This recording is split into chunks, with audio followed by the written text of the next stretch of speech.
JD Vance क्या कह रहे हैं? जेडी वेंस कह रहे हैं हमें अपनी सेना पर गर्व है, हम सेना को युद्ध में नहीं भेजते। अमेरिका के उपराष्ट्रपति का बयान कि विध्वंसक हथियारों के साथ भेजा जाता है सेना को। जब जंग में जाओ तो तबाही मचा दो। न जाने अभी और कितनी तबाही देखनी बाकी है। ईरान को ट्रंप की चेतावनी, अमेरिका पर ईरान का हमला हुआ तो सेना तैयार है। जंग में अमेरिकी सेना पूरी ताकत के साथ उतरेगी। ऐसी ताकत दिखाएंगे जिसके बारे में ईरान ने सोचा नहीं होगा। बीती रात ईरान पर हमले में अमेरिका शामिल नहीं है, ये भी क्लियर किया गया है। ईरान के पास अब भी डील करने का मौका है। ये साफ तौर पर अमेरिका बताने की कोशिश कर रहा है। ईरान को एक तरह की चेतावनी दी जा रही है, धमकी दी जा रही है कि अब भी मौका है, अमेरिका के साथ परमाणु डील कर लो वरना अंजाम बुरा होगा। UEM Jaipur is a perfect target for prospective students aspiring for good jobs, good education with future-ready skills.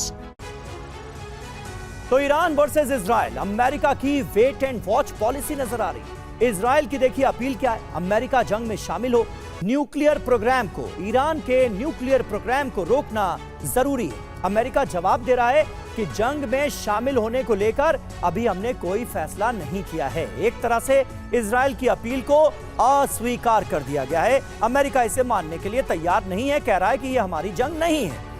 अब डोनाल्ड ट्रंप का रुख क्या है, देखिए अमेरिकी प्लान क्या है। ईरान की तबाही तय है, ये डोनाल्ड ट्रंप कह चुके हैं। जेडी वेंस कह रहे हैं जब जंग में जाओ तो तबाही मचा दो। इसके अलावा मार्को रूबियो जो कि विदेश मंत्री हैं, उन्होंने कहा है कि अमेरिका पर हमला हुआ तो बहुत विध्वंसक जवाब दिया जाएगा।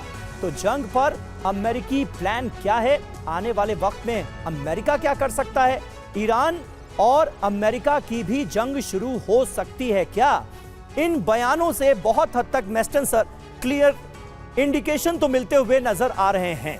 और वैसे भी इजराइल आज की तारीख में जो कर रहा है वो अमेरिका के दम पर कर रहा है। अमेरिका का कहीं ना कहीं साथ तो पूरा नजर आ ही रहा है, भले ही अभी डायरेक्ट इन्वॉल्वमेंट अमेरिका का ना हुआ। बिल्कुल समीर, इसमें अमेरिका का डायरेक्ट इन्वॉल्वमेंट तो नहीं है, लेकिन इनडायरेक्ट इन्वॉल्वमेंट बहुत है। और ये सब कुछ ये इसलिए हो रहा है क्योंकि अमेरिका का हर लिहाज से सपोर्ट है, मॉरल, मटेरियलिस्टिक सब सपोर्ट है। मटेरियल सपोर्ट आपने देखा, अभी यहाँ पर एक एयरक्राफ्ट लैंड भी किया है। लेकिन मेरे को लगता है कि आज की तारीख में अमेरिका और ईरान इस युद्ध का विस्तार नहीं चाहते हैं, इसको एनलार्ज नहीं करना चाहते हैं। दोनों बहुत क्लियर हैं, ईरान भी क्लियर है, क्योंकि उसको पता है अगर ये युद्ध बढ़ जाता है तो ये अमेरिका के साथ यूके और फ्रांस भी अगर आ गए तो वो मल्टी डायमेंशनल हो जाएगा, वो ये ईरान के लिए बहुत प्रॉब्लम हो जाएगा। एक कंट्री है और एक लीडर है जो चाहता है, वो है इजराइल और प्राइम मिनिस्टर नेतन्याहू की ये युद्ध एनलार्ज हो।